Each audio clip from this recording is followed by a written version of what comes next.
wonderful electronic invention I want you to see. It looks something like this. The Veracity Podcast. Discovery Sessions.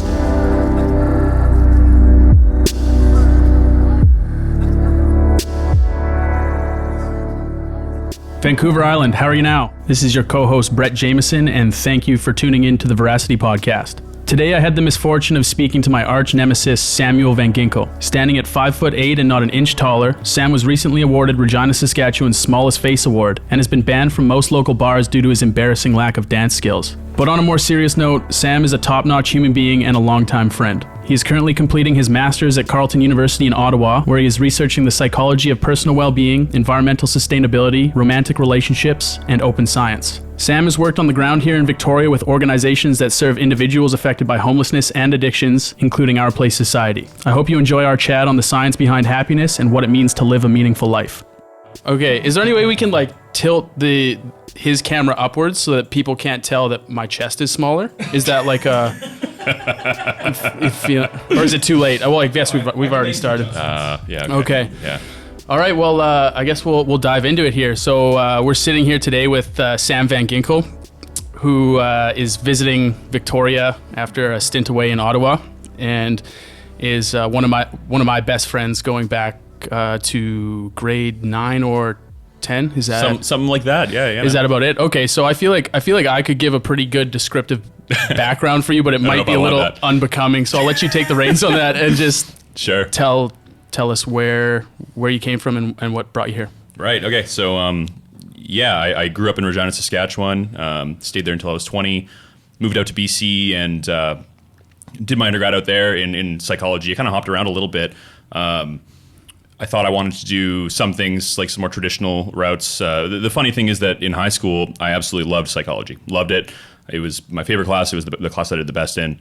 And basically, once I got into university, I was like, well, I'm not going to take psychology because I would have to go on and get a PhD, and I'm definitely not going to do that. And and then so I avoided it all through university and kind of hopped around and just kept feeling like I wasn't quite in the right thing.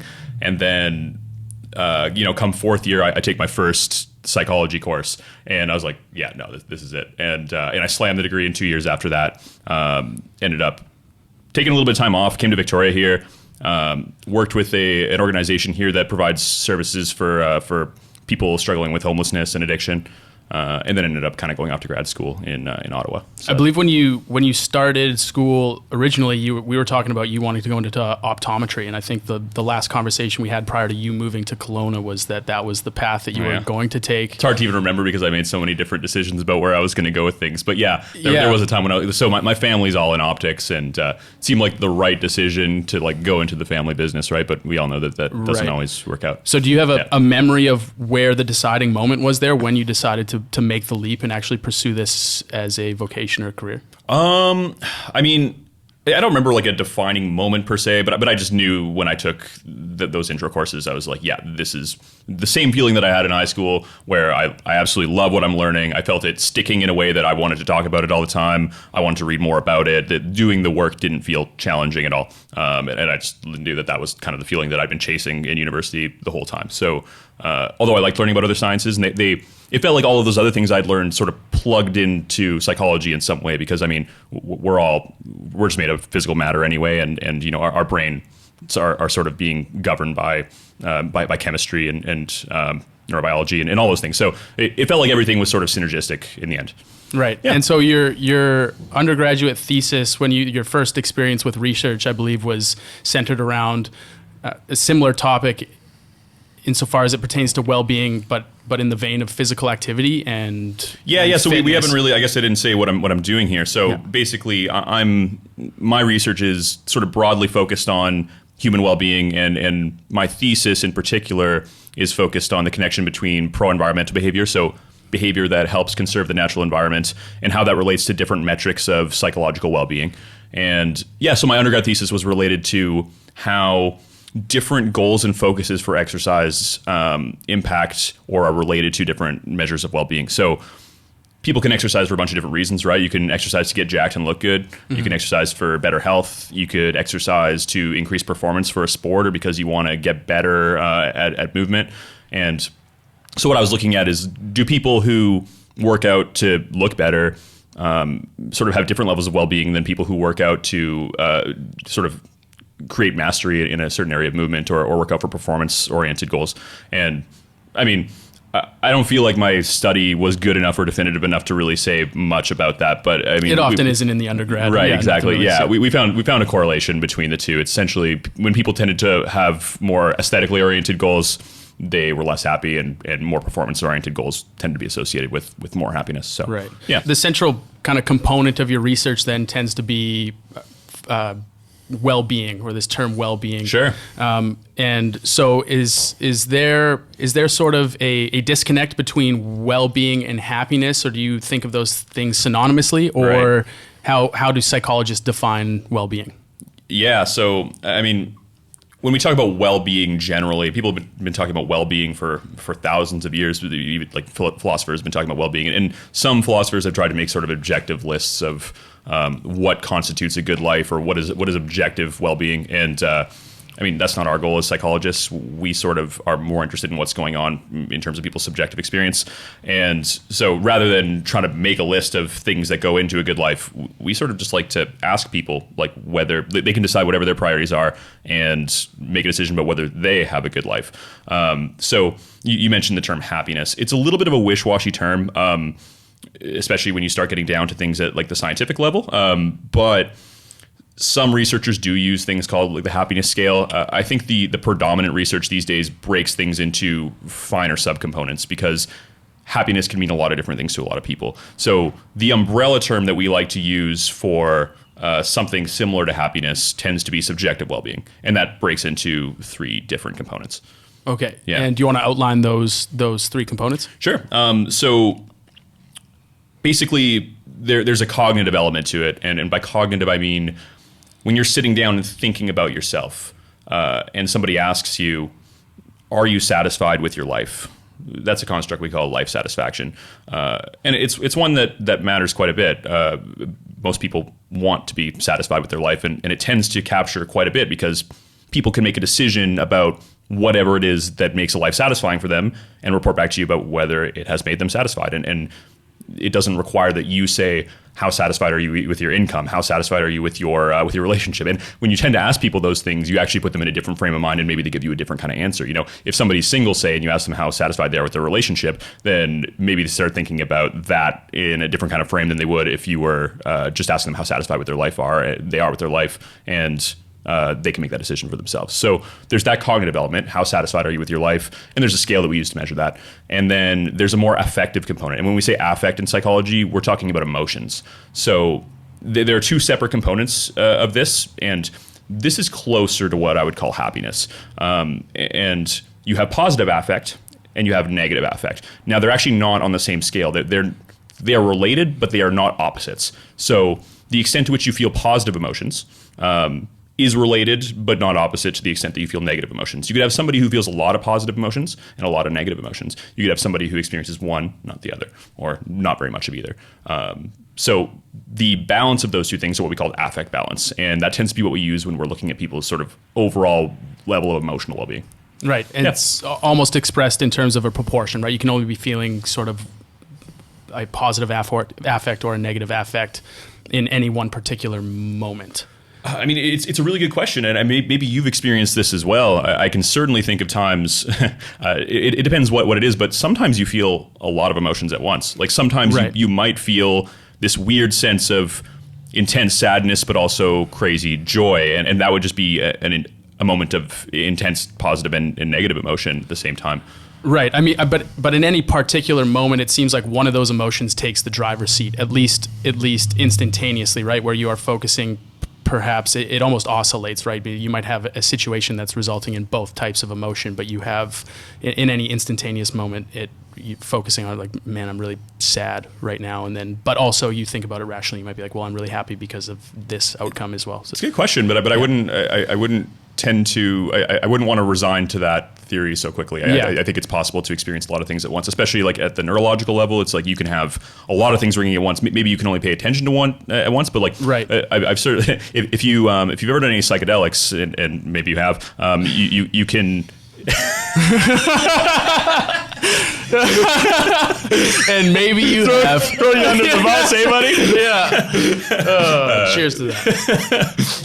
But you were talking about the psychedelic experience that none of us here have experienced. Right. Exactly. Yeah. So essentially, what I was trying to get at was that if you experiment with any of these types of things, what you might end up reporting is that you experience a large spectrum of emotion all happening at once that maybe isn't so easy to characterize in your normal day-to-day life. Right. But that being said, I think there are some emotional experiences that tend to be of that type. So an example is nostalgia. Let's say you are getting together with somebody that you used to be close with and aren't anymore. You might be very happy to see them, and at the same time, and so you're experiencing that gratitude for the relationship that you had, and also the excitement of being with that person again, but also simultaneously experiencing like the pang of sadness that comes with that at once. And I don't think you're oscillating between those feelings, although you might be. I'm open to that argument, right? But I just don't think we have that data to support that, and certainly the level of subjective experience, it feels like that's, at least to me anyway, it feels like that's happening all at once. Right. Yeah. And you may be paying attention to one of those feelings, but there might be a lot of stuff going on, even. Yeah. And I mean, our attentional capacity is overwhelmed by when there's lots of things happening cognitively. So I don't think you're wrong that we do tend to experience one thing going on at once, but I don't think it is categorically such that's the only way you can have an that emotional makes sense. experience. Yeah. I think just coming from my realm of study and maybe thinking about it in terms of proportion is the wrong way to go about it, but I'm always looking for something hard and fast to measure, right? To attribute a number to it. And so, if you're talking about subjective experience, there has to be a different way to characterize it than that.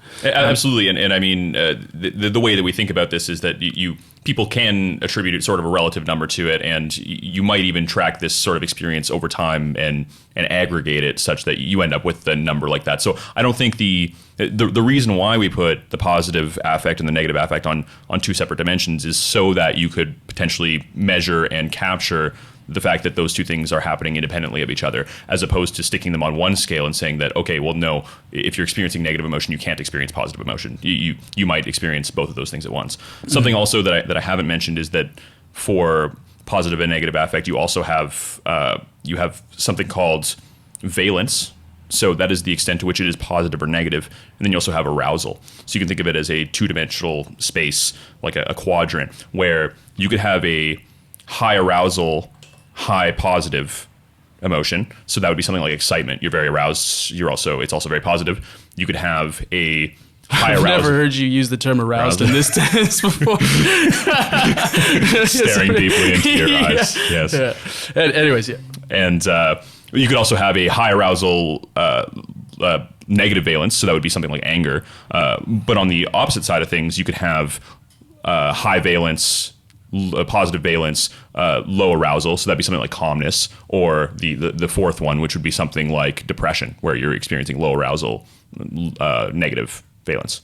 Okay. Yeah. Gotcha. So when you're measuring these things in an experimental setting, I would maybe intuit that there is a difference in what you will observe if you are asking someone on a regular or frequent basis, like some aspect of scale that if you're checking in with people frequently, sure, as opposed to kind of a one-time assessment, over the past, I'm not sure what time frame you operate in when you're measuring this, but over the past week, 2 weeks.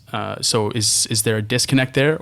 Right. So I think both lay people and scientists' intuitions at the beginning of this stuff was that people aren't always the best at knowing what's going on with them psychologically. There's a lot of things we don't have access to. And so maybe it would be better if instead of just asking people how they felt, say, the last month, that might be inaccurate. Maybe there's some sort of biasing going on where however they feel at that moment is biasing it. Maybe they're not very good at remembering. Maybe they remember only like the most intense moment as opposed to remembering sort of the aggregate and making an accurate estimate. So what scientists started doing was this thing called experience sampling. And that's essentially when you get somebody to carry something around that pings them at regular intervals over a period of time. And then what you get is an aggregate of what their emotional experience is like over that, say, 2 week or longer period. And you can make that aggregate and say, okay, this person tends to have this affect balance, and you get a number to attach to that. And then you can also get their variability. So maybe they experience really high levels of emotion, of positive emotion, then really like high levels of negative emotion as well, or maybe they're more truncated. You get that sort of range. Or you could do what people did originally, which is just say, how have you felt over the last 2 weeks? And what we just ended up finding was that they correlate so highly with each other that really you could say they're effectively the same and attribute it all to measurement error, essentially, such that it's just not really worth the extra time and money doing this with people when they seem to be fairly accurate at remembering how they felt. One thing that people are decent at is reporting their own experience, because their experience by definition is conscious, right? So it's not really hiding from them. Right. Yeah. Okay. So is there any distance? I'm not sure if there's any studies into differences in how people are feeling at the, I'm not sure how you would study this, feeling at the level of consciousness versus how they are reporting it in your study, how they are, when they're answering these questions. Right. Do people tend to skew towards the positive? Yeah. So I mean, well, one thing is that this doesn't mean that it's necessarily biased, but people do report being happier than the mid of the scale. So it's like this, let's say the scale goes from 1 to 5 or 1 to 7. People on average tend to answer higher than the midpoint. Now there's pretty much the variability of the entire scale. People answer all the way to the bottom and all the way to the top. But people on average tend to answer higher than the mid. But that's a different question than whether people are biased with regards to their access to how they're feeling, or whether they respond biasedly. Now, we do know that people tend to have a bias where they prefer to be happy and they want other people to think that they're happy. So that's certainly a thing. But what I would say is that what we're trying to get at when we do this is we're looking at groups, and we want to see how different levels of happiness are associated with all sorts of different things. So what we actually care about is people relative to each other, or people relative to themselves at time 1 and time 2. So that level of bias that is introduced is already there. So the relativity of it all is actually what matters, rather than whether people tend to be a little bit biased towards the positive direction. Now, something else that you can do, and some researchers have done this, is that you can also separately measure social desirability and something we call demand characteristics, which is how likely somebody is to respond to something based on how they want to be perceived. You can measure that separately on a scale, and you can control for that. Right. So that's something that you can do as well. But what you find is that it just doesn't typically have that much of effect. So scientists these days who are measuring well-being aren't really messing too much with it, because it just doesn't seem to be playing too much of a role there. Right. You're looking for, we're given a big enough sample size and a large enough demographic that you're going to be able to detect differences either at the population level or the individual level, given enough people or enough time. Sure, yeah, absolutely. Yeah. And so whether people are a little bit biased in the positive direction or the negative direction, it kind of ends up washing out in the end anyway, because what we're interested in is changes relative to each other, as opposed to where people are necessarily starting off. Right, okay. Yeah. And so maybe we can talk about now, when we talk about well-being, insofar as it relates to human behaviors or human characteristics, and maybe you want to touch on either certain activities or behaviors that either positively or negatively affect personal well-being on the average, or certain personality characteristics that might. So there's lots there, and a ton of research has gone into this. There's been well over 1,000 academic papers published just on the relationship between subjective well-being and other characteristics since its release sometime in the mid 80s.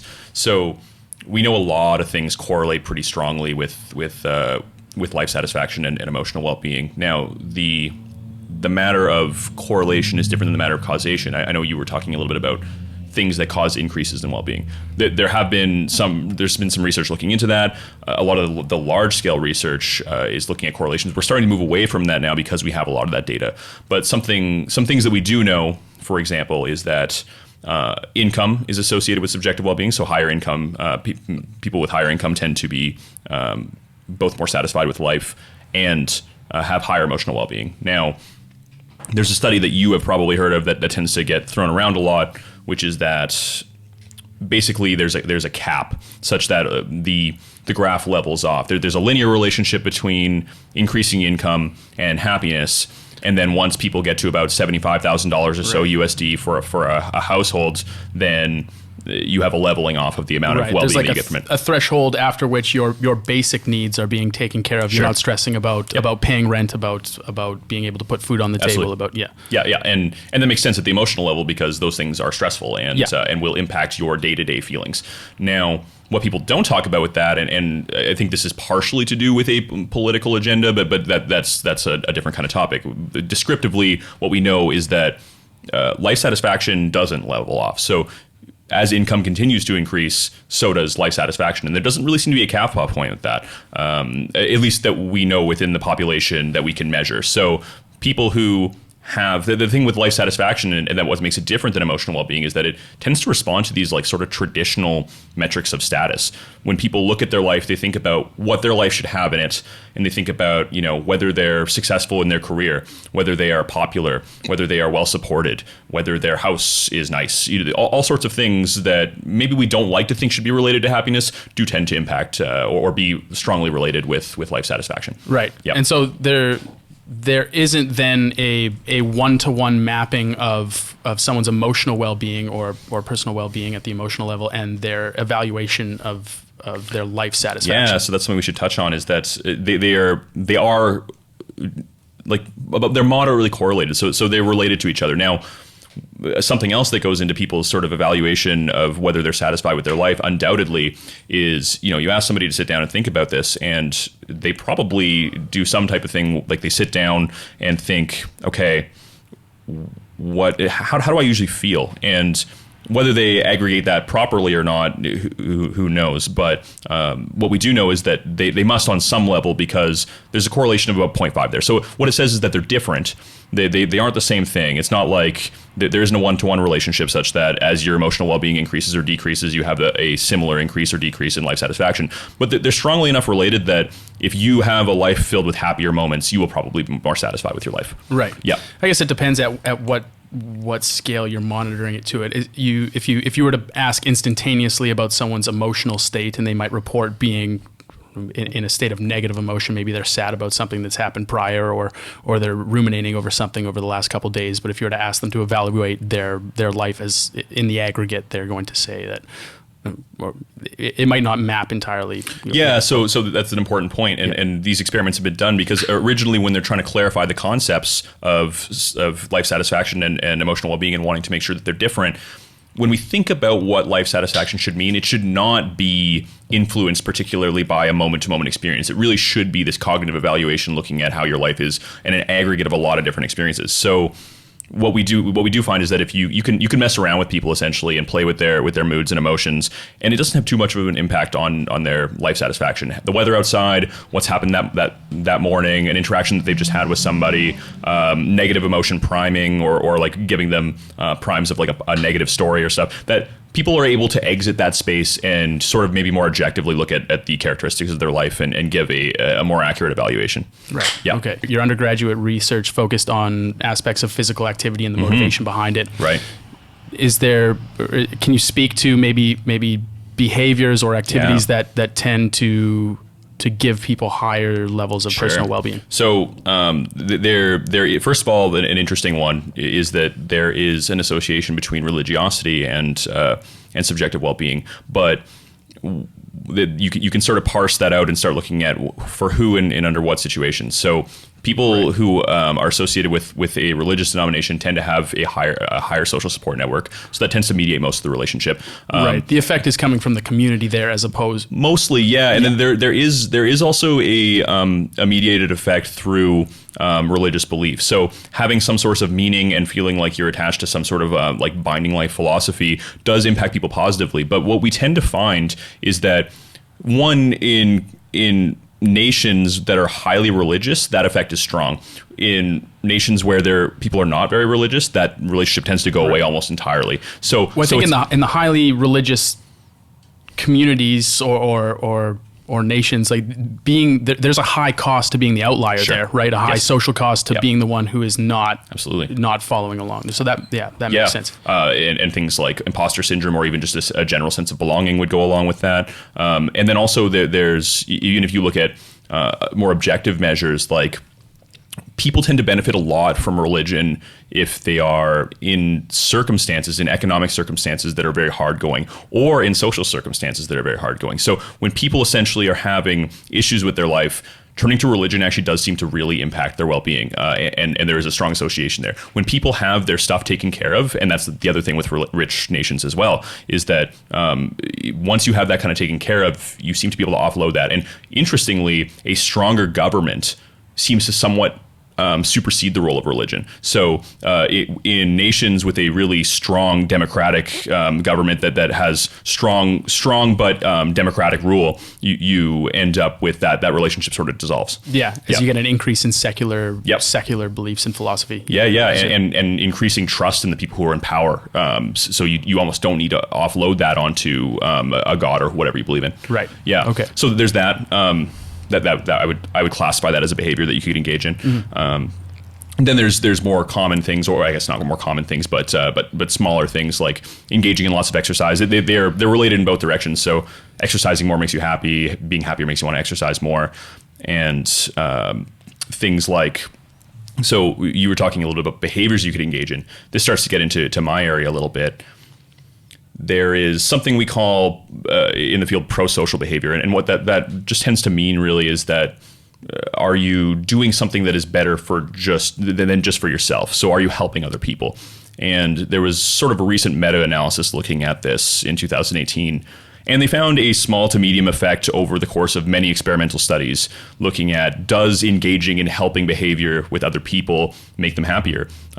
And one, on in the larger scale, in terms of correlations, absolutely. People who engage in more helping behavior tend to be happier. And then two, if you get people to do these small experimental manipulations, you can also make them happier. So what ends up happening, so a really cool experiment that was done in 2008 and has been replicated a bunch of different times in a lot of ways, and it had the wow factor in the sense that it was counterintuitive, is that a researcher named Elizabeth Dunn at UBC, she did this experiment where she got participants in the lab and gave them a gift of $5 or $20. And she asked them to, it wasn't her actually asking, it was whoever the researcher was at the time, but the researcher asked them to either go spend it on themselves, that was one group, and then the other group had to go spend it on somebody else. You asked people beforehand which was going to make them happier. People relatively invariably at that time said spending it on myself is going to be better. But what you get is a pretty significant difference between the people who are going out and spending and the ones who spend it on other people end up significantly happier. Now, that's been replicated cross-culturally. It's been replicated in a bunch of different ways in giving gifts. It's been replicated with even non-industrialized sort of like tribal communities in Africa. It's been replicated with children with giving candy. It's the argument that they're making is that it is a cross-cultural universal, such that we have evolutionary mechanisms that allow us to reap a psychological reward from communally building behaviors. Right. Yeah. It's innate. Yeah. Okay. And so, is there an element of do you think there's an element of reciprocity there that is operating? Right. So this is really interesting. That is sort of the evolutionary argument, right? Yeah. It's that because cheaters exist and always have existed, there should be some kind of mechanism in place to keep you from just giving and giving and giving and being essentially taken advantage of. Taken advantage over and over and over again, right? Yeah. So there are a few different ways that you could think of reciprocity or social rewards coming from something. There would be the direct reciprocity that could come about. So in that case, you would only do something for somebody who could do something for you in the future, right? There would be somebody who you know you're going to have a relationship with, and you can guess that they're probably going to have your back in the future. There would be also, maybe not so related to who you're giving to, there might be conspicuous giving such that you're trying to enhance your social status. So if you are the type of person who is very giving and it's available for you to see, for other people to see, so other people in your community who might care about you or you might form alliances with, you might want to give to somebody less fortunate in front of them because they know that you're the type of person who's giving, and that's going to increase your social status with that group. The benefit is happening at the population level as opposed to individual interactions. Yeah, or the benefit is happening individually to you. So you are increasing your social status among the people who will eventually potentially continue to do business with you, even though it's not directly with them. But presumably, if you're advertising in that way to the group there or at the population level, that you are potentially increasing your likelihood to receive some sort of altruistic behavior on behalf of someone else in the population. Like if they see you're a good guy, exactly. right? No, that's exactly right. Yeah. Okay. And that's exactly what I mean. So a great example of that would be donating to charity. You're never going to receive altruism back from the charity. They're never going to give you a donation.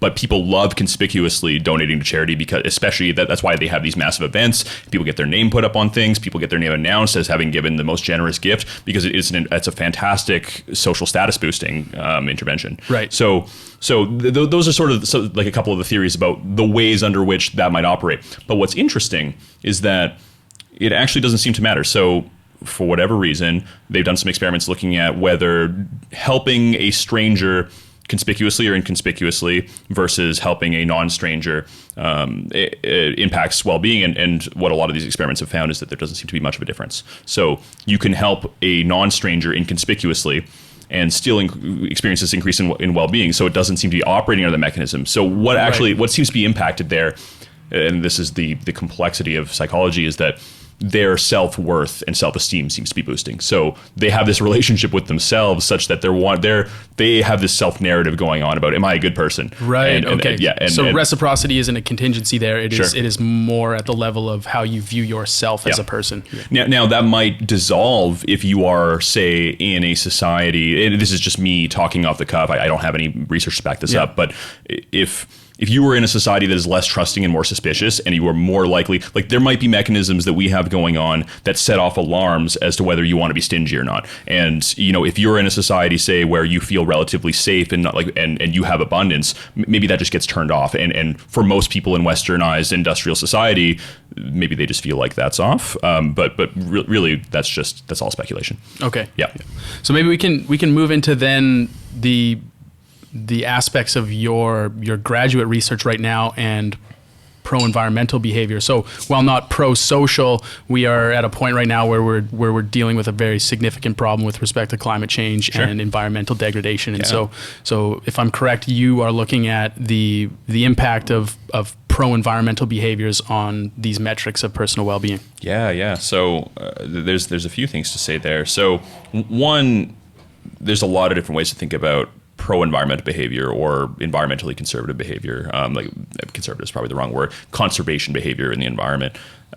You could conceive it as being pro-social behavior because in some sense, all of us rely on a shared clean environment, and vulnerable populations in particular, and especially populations moving forward, our children and everybody who's going to continue to live on Earth, they're all affected by having a clean or non-clean environment, a functioning global ecosystem and a non-functioning global ecosystem. I feel like I see these things, and you're right that there's a pro-social aspect there. I see them slightly differently because there are differences. Because the pro-social behavior is there's something tangible there, right? That is observed, whereas even the effects of climate change or environmental degradation are hard to feel and observe moment to moment, right? And so, do you think that the pro-environmental behaviors, as they're perceived by other people in the general public, are viewed as pro-social? Right. So that's a great question, and we just don't exactly know that. We do know that the type of people who tend to be concerned altruistically. So there are personality traits that tend to be related to people acting pro-socially or altruistically on their own, who voluntarily sort of give a lot, and that tends to be related to the big five personality trait, agreeableness. And what's interesting is that pro-environmental behavior is not related to agreeableness at all. It's completely unrelated. It's orthogonal. What pro-environmental behavior is related to is trait openness to experience. Interestingly, that also tends to be related to political liberalism. So it seems like there's potentially a political mediator there. So so we know that on the personality level, or at least on the derision level, coming from individual differences, that there's something different going on with pro-environmental behavior. Now, the question is, do people perceive it differently? I'm guessing some people do and some people don't. And certainly, if you don't think that there's anything going wrong with the environment, you wouldn't perceive helping the environment as being pro-social. You wouldn't perceive it as much of anything because it's not a problem in the first place. But for people who do view it as a problem, it may be operating on some of the same mechanisms. We really don't know a ton yet about what's going on with people when they're engaging in these behaviors. So that's kind of what we're trying to figure out right now. Right. Now, so amongst the population, that if you are operating in a circle that is very much on board or accepting of the reality of climate change, and you are engaging outwardly in pro-environmental behaviors, there might be some sort of the same effect as the person giving charitably. Giving. Yeah. Exactly. Yeah, exactly. And gaining, so just the more classic metrics of gaining social status and things like that. Yeah, I think that absolutely goes on. And even operating in those circles, I see some of that going on, and Right. I don't think there's anything wrong with it. I think that, if we can create status incentives towards the right things, I don't think there's anything wrong with Certainly. that. I'm just thinking that on the other side of the spectrum, that's one incentive structure that you've lost, right? Yeah. So there's that. So I think if we're going to highlight the differences between pro-social behavior and pro-environmental behavior, we sort of have to start at like what are the fundamental differences even before psychology. So the primary difference is that there's a mediator going through environmental behavior, such that when you're engaging in pro-social behavior, you are directly giving to the person. If you're going to call pro-environmental behavior pro-social, it is being mediated through the nature. So the more proximal target of your action of giving is the natural environment. And the only way that you can then get through to the other person is by having them understand the importance of your pro-environmental behavior. Exactly. So there's a lot of reasons to think that we tend to care about nature now. I mean, this is incredibly complex because there are so many different moderators and individual differences going on here. But there are good reasons to think that we love and care about nature sort of somewhat innately if we have the correct access to it. So something called the biophilia hypothesis. And that was sort of derived or come up with quite a long time ago. And that's sort of the original idea about why we tend to like spending time in nature and why nature has the effects that it has on us. Now, we could go a little bit into that and the psychological effects of spending time in nature, because that's a lot about what my lab does. But essentially, the idea is that evolutionarily, we co-evolved with nature and we came to understand the signs of a natural environment that fostered physical well-being, essentially survival and physical well-being. Now, when we're around living things and we see a lot of green, a lot of trees, a lot of like natural elements like water, we see animals, we know that the natural environment is tending to take care of those elements. So there's good reason for us to want to approach environments and stay in environments and feel relaxed in environments and have psychological rewards for being there when we're in an environment like that. So lo and behold, when you are in an environment with those elements, whether it be green or water, running water, or anything like that, we tend to feel more relaxed, our attention is restored, and we want to stay in environments like that. You had mentioned somewhere in our conversations about even the effects of including aspects of nature in the workspace or being proximal to a window where you have sight at green space or something like this. So we can talk a little bit about that. Essentially, a lot of experiments have been done looking at the effects of nature exposure on different aspects of well-being, whether it be psychological well-being or physical well-being. Now, what we know is that people who are closer to nature end up experiencing a host of benefits, whether it be psychological or physical, such that if you're in an office space, putting a plant in the office space increases your productivity. Having access to a window makes you feel happier, a window overlooking green space. If you're in a hospital with a window overlooking an urban scene versus overlooking a forest scene, you will be out of the hospital quicker and healed quicker if you have that forest scene in front of you. You can be exposed to video footage of natural elements and experience more well-being than if you're exposed to urban or non-natural elements. So even just at that small cognitive level where you're not even really immersed in nature, you already start to see some of the positive benefits of being exposed to it. Now, on the much larger level, people who spend a lot of time outdoors are much more satisfied with life. And there's an interesting intersection as well between engaging in exercise in the outdoors, such that the cumulative effect of doing both of those things is greater than the sum of its parts. So exercising outdoors is better for you than both exercising and spending time outdoors. It's cumulative. They have an interactive effect. Yeah, so there's a lot going on there. And even in another interesting one is that having urban green space near you is so important for not only individual health, but also like societal and public health, such that criminals who've been placed in public housing in South Side Chicago. And the cool thing about this is that they can actually get a proper control because they don't have any selection bias regards to who chooses to live where. They place them. And the recidivism rates for those prior prisoners is much lower for people who are closer to an urban park or green space. Cool. Yeah. So aside from the correlates between green space and personal well-being, are you aware of any interventional Yes. studies that have looked at, someone who might not be inclined to be outside and in nature, and what the effect of maybe incentivizing that behavior is on? Yeah, absolutely. So this is actually something my lab does. The outmoving PhD student who has spent some time mentoring me is just wrapping up a study that he's replicating, where you either get people to walk. So Carleton University, where I go, where I'm a graduate student, we have underground tunnels that you can walk through, so you don't have to walk outside in the cold in the winter, and you have access to those tunnels, or you can walk by the river out there. It's a beautiful river scene. And basically what he did was just have, over time with over 1,000 participants, having them walk either underground or walk outdoors in nature just for 10 minutes, and then measuring their well-being. And what you find is that people are significantly happier after walking outdoors, and this has been replicated. In the summer, presumably. But what's actually really interesting is the people in Regina, Saskatchewan, where we grew up, are happier sitting out on a bench in minus 20 degrees than they are sitting indoors in winter after 10 minutes. Really? Yeah. Oh man, I wonder if those have got to be the people that stick around. Yes, the people who chose to stay in Regina. Yeah, and that's why we're out here. Yeah. Pull my eyelashes out.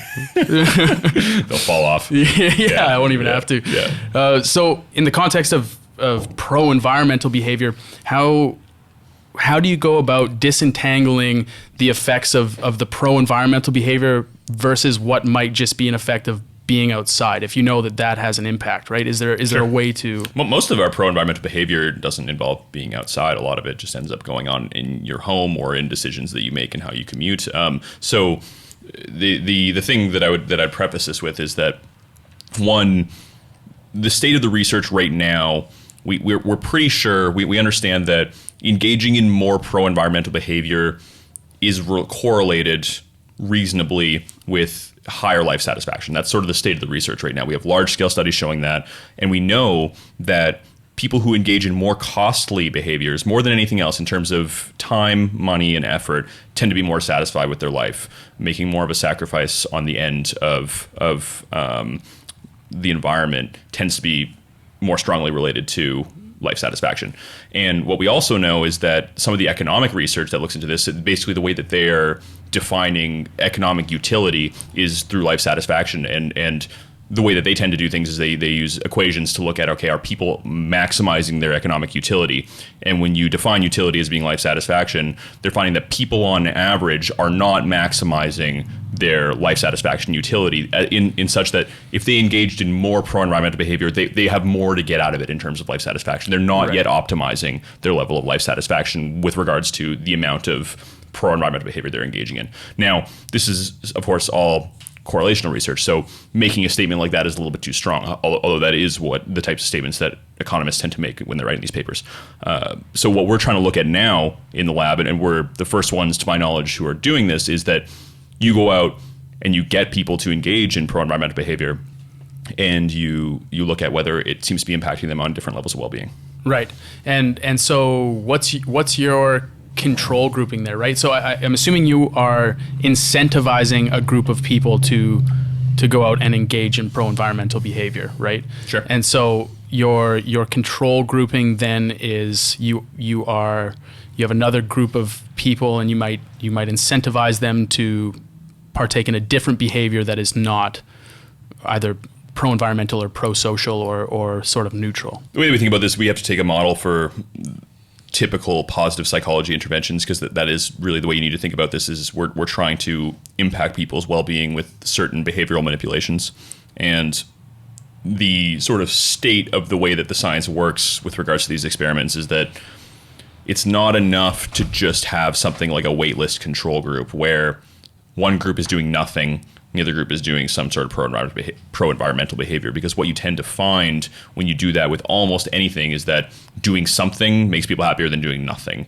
So doing something new is fun, and people are like, oh yeah, that experiment was kind of fun, So with the pro-environmental behavior, we have to find, and this is, there's no easy way to go about this, because what qualifies as a novel behavior that is sufficiently fun such that it cancels out that effect, but is not so fun that it ends up sort of ruining the comparison between pro-environmental behavior and it, right? It's just, how do you find a proper control group? So the way that you do that is you just try and tackle it from a few different angles, and there's no perfect way to do it. So what we're doing in our first run of these experiments is to get one group going out and engaging in a pro-environmental behavior of their choice.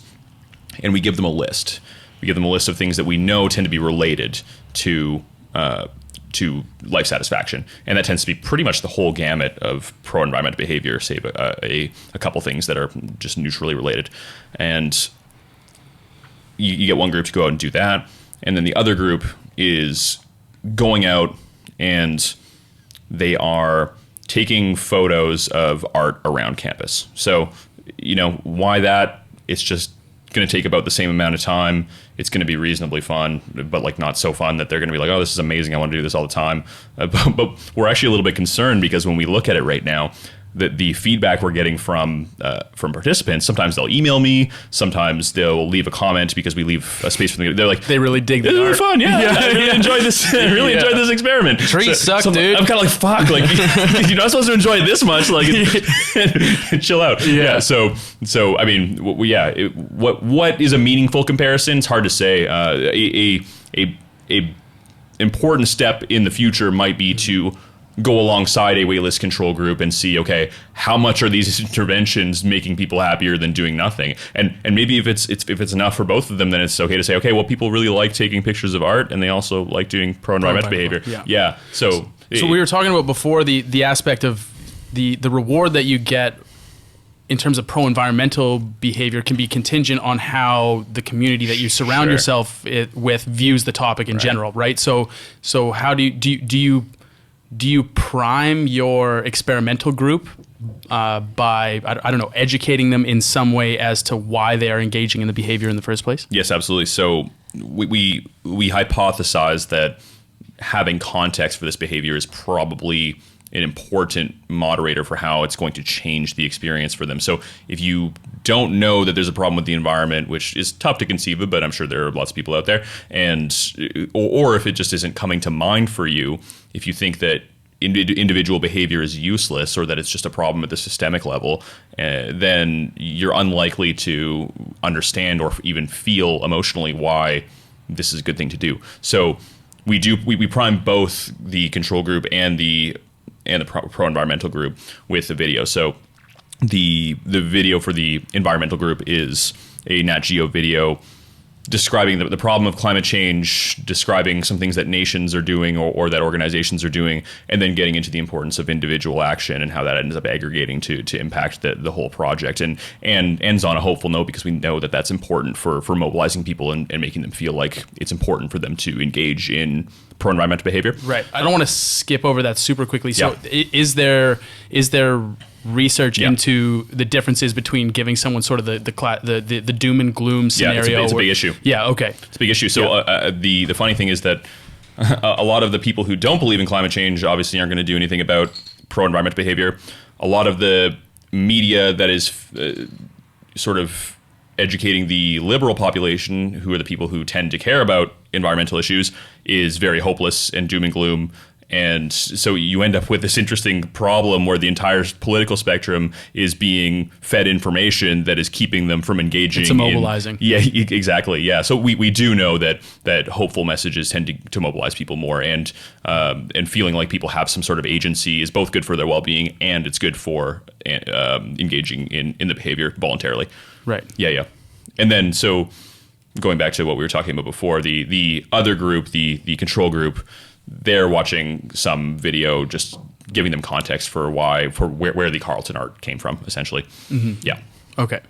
I'm interested if there's a component to that video that shows or conveys some sort of benefit to photographing the art, or is that necessary, right? Do you need to control for that, where your pro-environmental or your environmental video is saying like, take action, do something, this is going to be great for the environment, and the other video might be like, go take pictures of this stuff, it's going to be great for the Carleton art community? Yeah, I think it's, so these are interesting philosophical questions. What part do you have to control for, and what matters? My intuition tends to be that, especially at the beginning stages, you're just trying to set things up such that you can see if there's an effect overall. And then you can start paring back little pieces to look at, okay, if we take away this little bit, what ends up happening? Does the relationship go away or change? And take back this little bit, does the relationship go away or change? So that might be an interesting piece. If you add the meaning to the art group, and give them a reason about why it might matter that they take photos, does that end up making them the same as the pro-environmental group? That might be really interesting, but we can't get there till you establish an effect first. Exactly. And then you can start paring it back. Exactly. Yeah. Okay. Yeah. And so because we think that a huge part of this might be the meaning. So if you give somebody a control group where what they're doing establishes a lot of meaning, then maybe you just wash out the effect. Right. Yeah. And so is there any differences in pro-environmental behavior as it affects personal well-being, in terms of like, if you have people that their behavior there is to donate to a charity, right? Something that is pro-environmental, that's versus people that are actively doing something. Is there a trade-off between sort of the time and energy spent on the behavior and the output or the return in terms of personal well-being? There might be. So when we look at the relationships between these different behaviors and life satisfaction, now once again, I want to preface that this is not causal research. So we just know how they're related. Like I said, the strongest component tends to be things that are more costly. So that is, and that would probably apply to things like charity as well. I think donating to environmental charities was about in the middle of the list with regards to how strong the effect was with life satisfaction, or how strong the relationship was. The thing that was highest, I think, was the general term engaging in environmental activities, or going out in the community and educating about environmental activities. So those things are very social, they're very integrative, they do allow for observation and stuff, but it's important to note that the observation and the social integration are less strong of factors overall than the cost overall. So there's good reason to believe that donating to environmental charity might be similar to donating to a charity for pro-social causes. Right. Yeah. Okay. And so, in your opinion, how, or if there's research into this, how important is the incentive structure here, right? So you can tell people all day that smoking is bad for their health, and many people will still decide to smoke. What you need to do is initiate the behavior for that feedback loop to be initiated, and people can start reaping the benefits. Sure. So how important is incentive structure, and what kind of incentives do you think work best? Oh, I mean, and this is the question of the hour. If I knew the answer, then we'd be saving the world.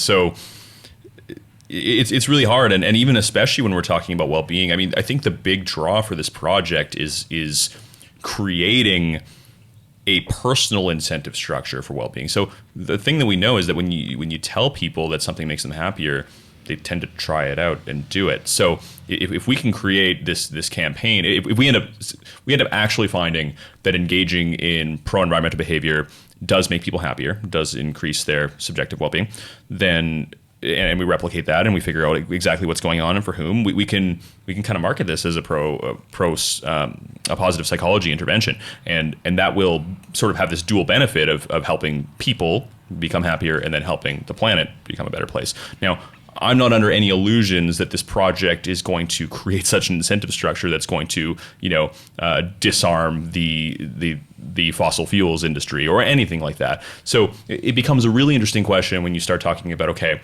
what if you change the economic structure such that people are forced through market forces to make changes in their pro-environmental behavior?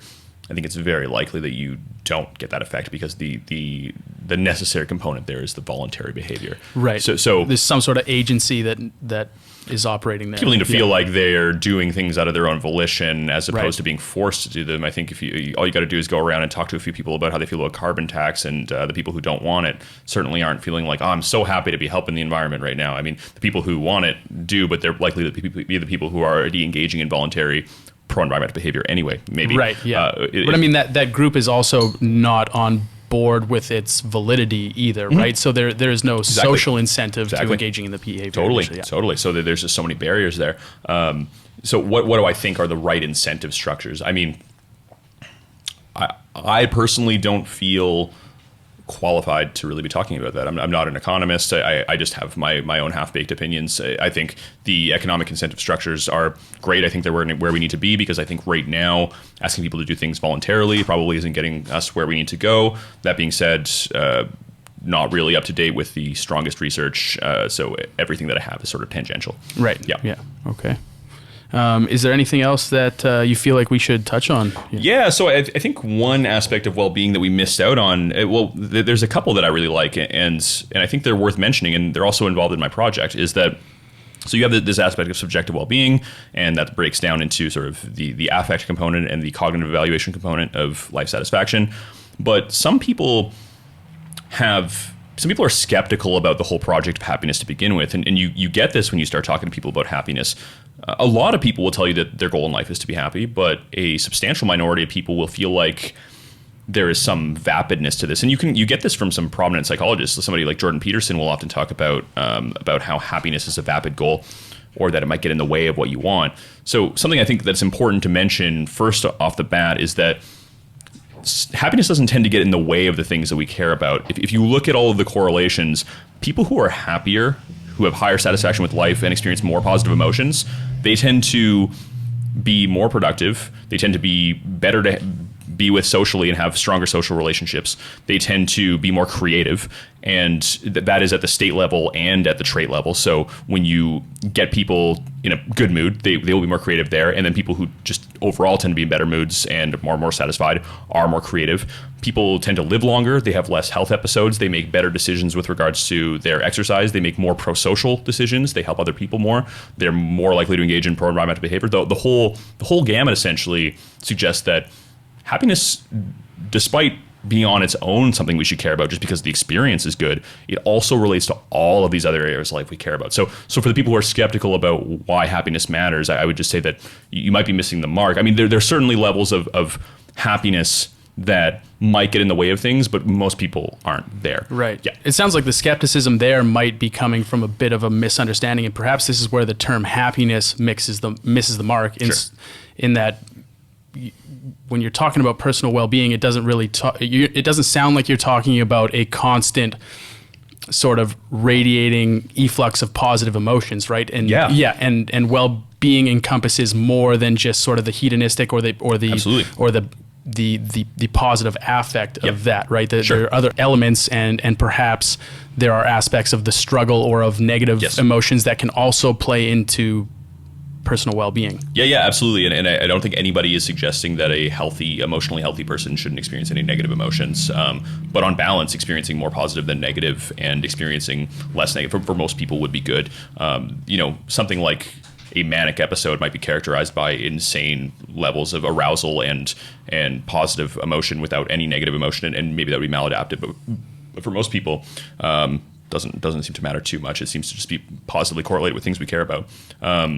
But something that you mentioned with regards to what you were mentioning about sort of the fluctuations or the experience of negative emotion as being meaningful, there's a couple different ways to look at that. So a recent construct that's come about just this year, actually, one that I'm a pretty big fan of, is something called psychological richness.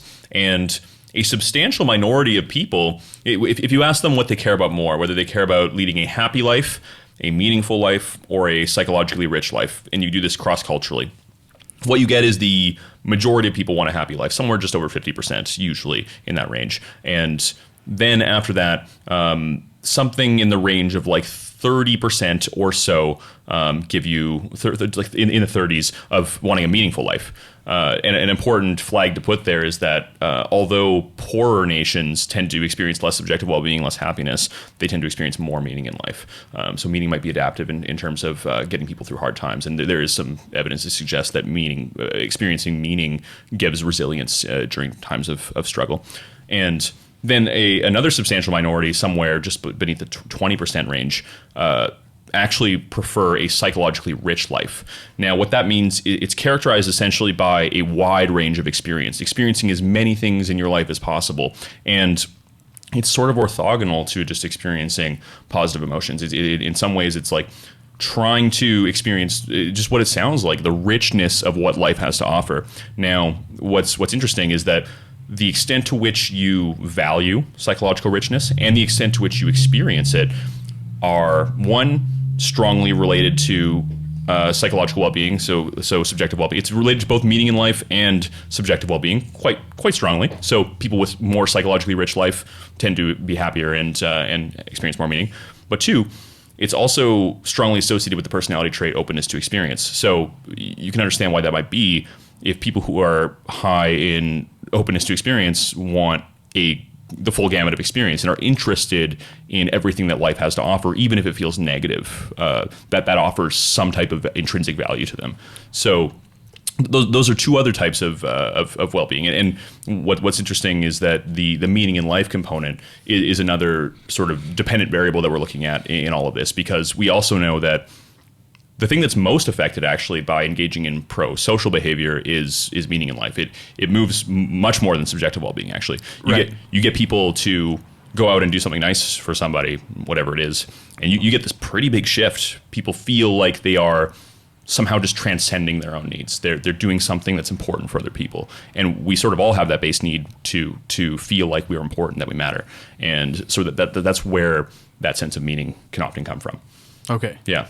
So you're saying those two groups, the people who are looking for purpose and the people who are looking for the psychological richness of life, Sure. Yeah. If they're achieving those goals, doesn't that bring them happiness? It does. So that's why I said, so they're all correlated at around 0.5. So for every 1 point that somebody goes up in psychological richness, you can expect that they go up somewhere around between 0.5 and 0.25 points in subjective well-being. Yeah. So they're strongly, they're reasonably positively associated with each other, but they're also different. They're not the same thing, right? So, and you can get it. It's like if somebody's experiencing, like let's say I make a decision to move somewhere and it's a really hard thing for me. I'm not around the people that I love as much. I'm having a really hard time. I'm trying to like integrate with the people there, but I'm experiencing a lot of growth, and I'm able to really frame it in this way where it's like, wow, my life is really rich. Like I am not just taking the easy and comfortable route. So that might provide a sense of meaning and happiness in the long run to me. And when I'm asked to evaluate my life, I might be like, yes, but ultimately it's also making my life worse. It's making me less happy, right? In some ways. And those things are in terms of personal well-being, you're putting yourself through some level of discomfort. Yep. and delayed gratification for some sort of larger purpose or goal that exists somewhere in the future. Yeah, exactly. Yeah. And I think the reason I like it is because I think that it accurately captures some of what's important in life. It's like, okay, well, if there's a bit of irony with regards to the pursuit of happiness, because there's some evidence to suggest that thinking a lot, and this is the problem with me and my field, is that I think a lot about happiness. Is that you think too much about happiness and it kind of has this tendency to go away. It's like it's the more you're focusing on it and doing things with the sole purpose of being happy, and the more that you're checking in with yourself, like, am I happy? It's like this self-comparison that's going on, and it's instead of being mindful, I think it is like this sort of ruminative thing, and happiness really comes about in being present with what you're doing instead of trying to evaluate the thing and what sort of benefits it's giving you. Right. Yeah. I can see it being difficult, being a person immersed in the study of happiness, to then go and subjectively evaluate your own levels of happiness. Bit of a pain in the ass, and I mean, being an analytical person anyway, I was sort of already there, so it's not like it's a huge deal. But certainly, you notice that sometimes you're like, oh man, I should probably just be experiencing this instead of like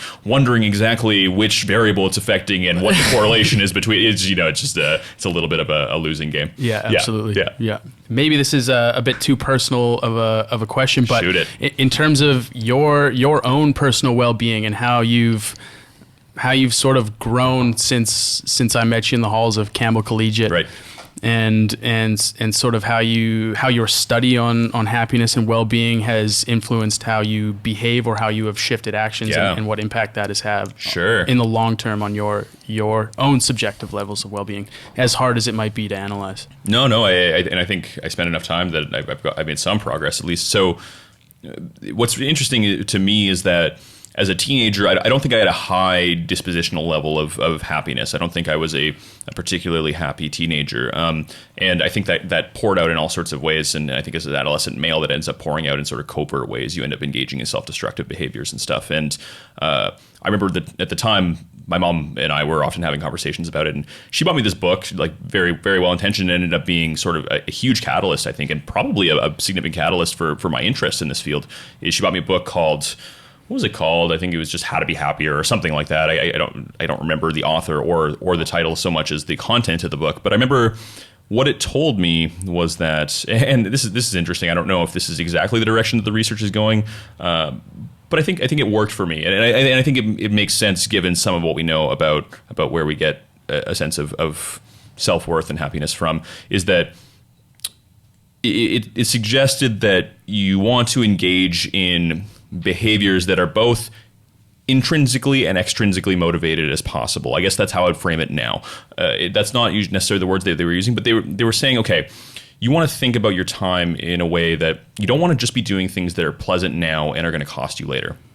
You also don't want to be doing things that are going to potentially give you lots of gains later, but are making you suffer right now. You want to find a sweet spot of the things in your life that are going to provide you with maybe some discomfort at times, but in the aggregate, doing it is going to be pleasant, but also provide you with some delayed gratification such that at the end of the 5-year period, when you've worked on this thing, you're going to have something to show for it. You're going to have some self-worth. You're going to have developed some skills. You're going to have met some cool people. You're going to be better off than you were before. And I really didn't think about life that way before. I know a lot of people were really into self-growth when they were in their teenagehood. I wasn't that smart about it. I kind of was just always engaging in things that were really fun. And yeah, you were. yeah. And I played no part. Exactly. Yeah, you were a good boy. Yeah. A couple good photos. Yeah. Yeah. And so that was a huge left turn for me. And I ended up engaging in lots of stuff after that was sort of centered around discipline. And I might have swung too far in the other direction, such that I ended up pouring all my time into discipline at some point and then not being so playful for a while. But I think I found the medium ground. So that was sort of like my introduction to thinking about happiness and trying to actually behave in a way that would maximize my well-being. And then since then, you know, after developing that sense of discipline and realizing that delayed gratification might make my life better in the future, I had to develop some sense of, okay, it's also good to savor the moment. It's also good to make sure that I'm spending time with people and enjoying that, because you can really get into this mind space where you're just working on stuff all the time. You're just you're just grinding your shit and not letting people in and just being like, okay, this time would be better spent writing. This time would be better spent playing music. This time would be better developing this skill or that skill. And I think that life isn't very worth living. I think the more recent revelation that I've had moving cities a bunch of times is that I very much value the relationships that I have in my life with the people that I care about. And I mean, the research pans out on that. So taking the time to engage in activities that are more immediately pleasurable, whether or not they have a small negative effect on your productivity. Productivity. Yeah. And it seems like you've found a fairly solid balance there. Yeah. And I think there's something to be said for trying to kill two birds with one stone as much as possible. You know, if you can hang out with a bro and work on your shit during the day and then hang out at night, or if you can like exercise with a friend, coupling up in that way is great, because, you know, we do have a limited amount of hours in the day. So have a chat and then film it. Exactly. Yeah. So I think there's a lot of ways you can double up and make use of your time. But at the end of the day, I think thinking about your time as a resource is important, but sometimes you just need to, like, you know, also experience it presently and just be like, this moment is just worth having regardless of what it's going to get me later. So trying to hit all of my bases, essentially trying to make sure that I exercise frequently, because I know how important that is, trying to make sure that I treat my body well in terms of what I'm eating, trying to make sure something that we didn't mention today at all and is so important, and I think it almost transcends everything we talk about, is getting enough sleep. Right. Yeah. That's where you were going. Yeah, right? exactly. Yeah. Like lots of drinking lots of alcohol. Copious amounts of liquor. Yeah. I beat you to it, but I feel stupid. Yeah. Hey Sam, how's it going? Hey buddy. Question for you. Yeah, sure, man. Yeah, I've stole the mic from Nick here. Okay. How much of happiness revolves around your perception of yourself? So in terms of your ego in particular. Like you're talking about like a stable sense of self? Are you talking about like a strong idea of who you are? We'll start with an inflated ego.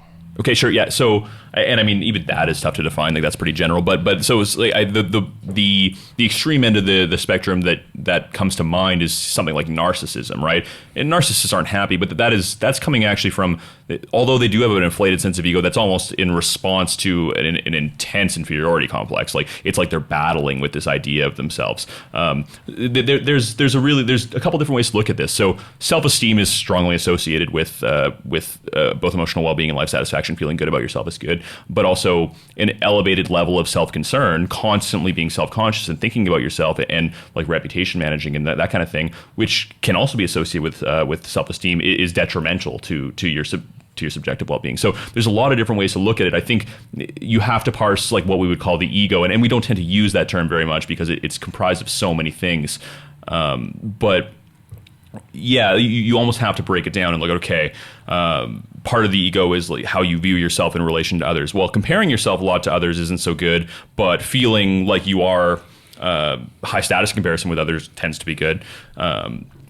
Feeling like you are lower and when you're involved in a comparison isn't good. Engaging in lots of that thought about just comparing yourself with others isn't so good.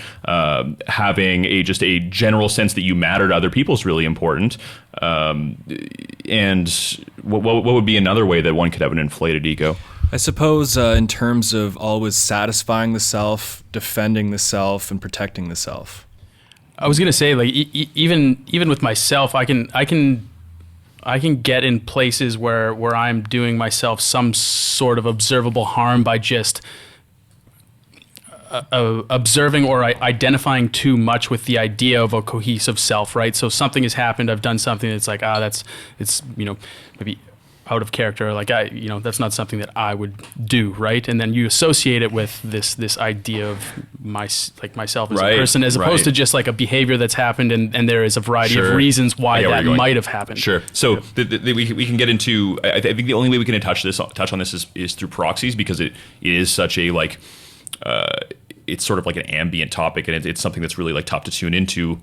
What is the ego? But I think we can talk a little bit about the default mode network, and I think you probably know a little bit about that. But we know that interventions that tend to reduce the default mode network, which is associated with this self-narrative or something we might call the ego, they tend to increase subjective well-being. So on one hand, meditation tends to quiet that down for a lot of people, but I think it's important to note that it doesn't always. So people get something out of meditation at the beginning stages of meditation when undoubtedly their default mode network isn't being quieted down at all. There's something about just restoring their attention. There are other things that are going on that increase their subjective well-being. That being said, we do know that experienced meditators and practitioners of meditation who sort of undoubtedly do have this quieting down of the default mode network or the ego center of the brain do experience more subjective well-being, more peace, more calmness. So there's that element. And then also, if you take psilocybin, then you also have a quieting of that area of the brain. And we do tend to see both increased meaning in life and increased subjective well-being after that experience. Also, interestingly, increased trait openness to experience, which is there's no intervention out there that tends to increase that, except for these psychedelic drugs. So that's something interesting and worth noting. But there's enough going on there that I would be hesitant to attribute it directly through the ego. It's just that's tough to parse. Yeah, but we could talk about it tangentially, and in which case those are sort of the examples I would say. And then just from the intuitive experience that you were talking about, I think we've all experienced when you're too self-concerned or you are attributing things to your person. So something we do know is that like negative attributive bias or happy people in general tend to view negative things as not affecting their personal sense of self. So it's unstable. It's not global. So it's specific and it's not personalized. It doesn't have to do with them. So right. there's a different attribution. People who are less happy tend to, or especially people who are depressed, will view negative things that happen to them as being related to them, Central as being global and themselves. stable. Yeah, absolutely. So like when I eat 4 pieces of fudge in 15 minutes and I stare in the bathroom in the mirror and go, why are you like this? Why are you like this?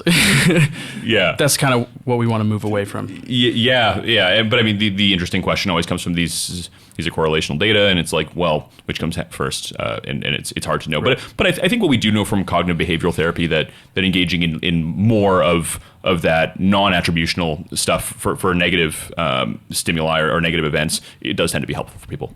Yeah. So before I cut you off previously, you were about to say something. You were talking about things that you do to affect your personal well-being. Yeah. And you were talking about exercise and eating well, and then you were about to say something that we haven't talked about that you feel is super important. Are you able to recall that? Yeah. The things that I was mentioning was exercise. Oh, I do remember. Yeah. The thing that we haven't talked about at all, and that was not alcohol, was sleep. Sleep is right. The fundament, and if you haven't, you have to read Matthew Walker's Why We Sleep, one of the most important books for your personal well-being and understanding the fundamental human behavior that then leads to every outcome that you care about in your life. It doesn't matter what it is. You need enough sleep. If you are the type of person who thinks that you get by just fine on 5 hours of sleep, you are wrong. They've looked at this from a bunch of different angles. It's subperceptual. You can go into the lab and they'll find that your endurance is reduced by at least 30%, that your cognitive load, your working memory are reduced. Over the long term, your likelihood of developing Alzheimer's is vastly increased. Your subjective well-being tanks. The whole gamut. Sleep is probably one of the most important things for maintaining a good and happy life. And if it's not catching up to you yet, it will probably catch up to you later. Yeah. So that's one thing, getting enough sleep. And then after that, maintaining proper social relationships, being kind to people, engaging in lots of pro-social behavior, being creative. I try and do all of these things in my life that I feel the research seems to reflect tends to make people happier. So yeah.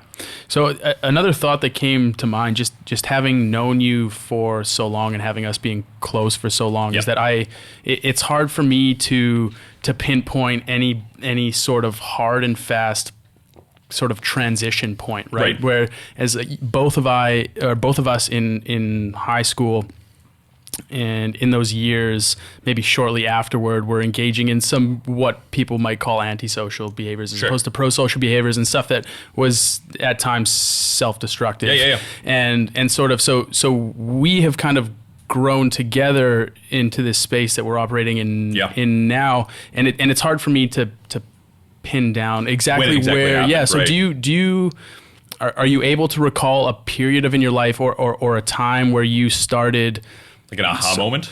Not necessarily, where you started the transition into being more introspective, into caring about your impact on other people and on society as a whole, and when you started actively trying to change your behaviors? So these are front lobe behaviors, and what we know is for a fact when we were fucking around that our front lobes just were not developed yet. So we didn't have the capacity for that level of introspection, for that level of executive functioning and planning and viewing, and even the empathy that ends up getting connected there.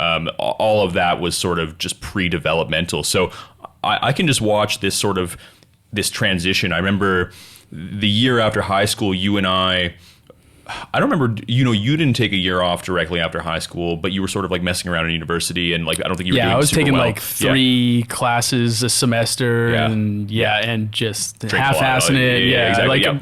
Enrolled in pre-police studies, but I Yeah. was studying sciences and failing math. I don't know. I was doing a bunch of.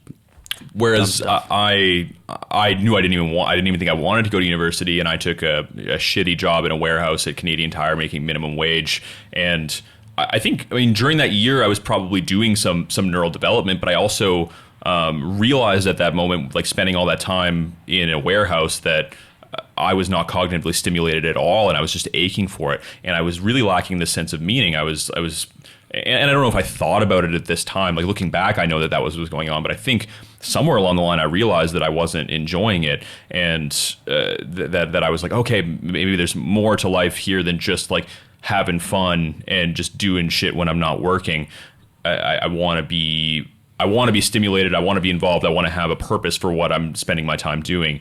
And I think there was a shift during that time. And then as soon as I got into university, there was this entrance of autonomy, and that's a whole other subject with regard to well-being, but I felt like I suddenly had access to all of this autonomy for what direction I was going to take. And I started taking classes that some people obviously can't tolerate it all and just think they're pointless, but things like intro philosophy, where you start thinking about why you do what you do. And I realized I had this affinity for just taking a step back and realizing, all of the reasons that I tell myself I do things maybe aren't so, or maybe there's just more to all of this. There are more layers to peel back than I originally thought, and that feeling became addictive to me. So I think the research shows that we tend to, in many cases, act and behave, and then create a rationalization or a justification for it after the fact. Yeah, that's one of the strongest findings in psychology. Yeah, we're fantastic at that. Yeah, and so starting to actively dissect the real motivations behind your own behavior is, number one, a tough thing to accomplish and to do, but also fascinating. Yeah. And then moving on that personal journey, spent a couple years in university, and at that time, partway through, I was sort of developing, and then I think when I was 21, a relationship that was a huge source of meaning for me ended, and it's funny how relationships might do this for you sometimes if you're not careful, is that you become complacent in that relationship and all of your meaning gets wrapped up in it. And for me, having that rug pulled out from underneath me and suddenly being in the situation where I had to recreate my identity in a sense without this person provided me suddenly with the opportunity to start expanding out and be like, okay, I care a lot about improving myself. I care a lot about just making this life all that it can be and sort of creating this identity that is separate from the person who I had put so much stock in before. And you have the time now, yes, right? Yeah, exactly. You suddenly find yourself with all of this time on your hands, and it's you can take it one of two ways. Absolutely. It's like, how am I going to use this? I can use it to actively improve my life and who I am as a person, or I can ruminate and I can stew and I can get pissed and I can get angry. Yeah. And so, I mean, part of the reason that you wouldn't have actually seen that turning point is because we suddenly were not there for each other at that point, or in any sort of substantial way. Right. You and I were chatting a little bit and like on the phone and on Skype, but I actually think the last time that if not the last time, one of the last times I saw you was the night that relationship ended, and we spent a couple hours in the park near your place. And I think after that, I do remember that. Yeah. And after that, we were separated by a continent. Yeah, for the next 2 years ish. Well, I had 3 years out there in Kelowna, so that would be at least that. And then, the next time we had been back for every summer together. We were there working at the cemetery. Absolutely. Yeah, totally. Yeah. So that was that. But yeah, and I think that change was relatively progressive. Like, even when I look back to myself as, say, like a 21 or 22-year-old, there's plenty of sort of dumb and maladaptive behaviors that I had, or behaviors that were, but it's all a work in progress. I'm sure that, in 4 years from now, I'll look back at myself now and feel the exact same way and be like, oh yeah, that was dumb. Yeah. It's interesting for me, and I'm not sure if you feel the same way, but even being separated by that distance, we're still very much in contact on a regular basis. And I even just the impact that you had, and that I hope I had on you on like the personal growth, right? And and I feel like despite the distance, we very much did that together. In such a huge way, in a way that is unparalleled in some ways. And you and I were talking a little bit about this last night. Actually, we were talking a little bit about the topic of, like, who ends up qualifying for you as a friend. What are the things that are most important to you in somebody who is important to you and who you want to put your time into and who you're willing to spend time alone with and all that. And I like the first thing that I said was somebody who is both growth oriented in themselves, so that I feel like I can feed off whatever it is they're stoked on. It doesn't need to be the same thing as me, but who also supports me in whatever my growth is and doesn't try to stunt it, because it's amazing how people will do it sometimes, who, when they detect a change in you, they view it as a threat, as a deviation from some sort of cohesive self that existed prior. And it's they want to see you as this threat, continuous version of yourself and don't want you to change. And you feel that sometimes from people when you're trying to grow and progress. Sometimes it's not obvious, but the person isn't exactly supportive of who you're becoming, or they just don't provide you with that positive energy that you need to keep driving for, because life's hard sometimes. And so the most important thing for me, for somebody who I'm going to keep in my life, is somebody who gives me that driving force. Yeah. Absolutely. Yeah. Right on, man. Well, I got to say, even in just this conversation, I am astonished in your growth over the past year, and the amount of information that you've taken on and the amount that you've learned in your field of study. And I'm super proud of you, and really glad that we had the chance to have this chat and that people will get to listen to it. And I love you, dude. Thanks so much, brother. I love you too, man. Okay. You did a fantastic job at asking me exactly the probing questions necessary. And obviously I feel the exact same way about you. I appreciate it. Yeah. Okay. Cheers. Yeah. Yeah. Good stuff. That was good. Yeah. Thank you for listening to the Veracity podcast. If you enjoyed the last hour or so of your life and you want to support us, you can subscribe, comment, or share on whatever platform you like. If you're interested in sitting down and having a chat with us, you can visit theveracitypodcast.com, scroll down to the contact section, and drop us a line. Cheers.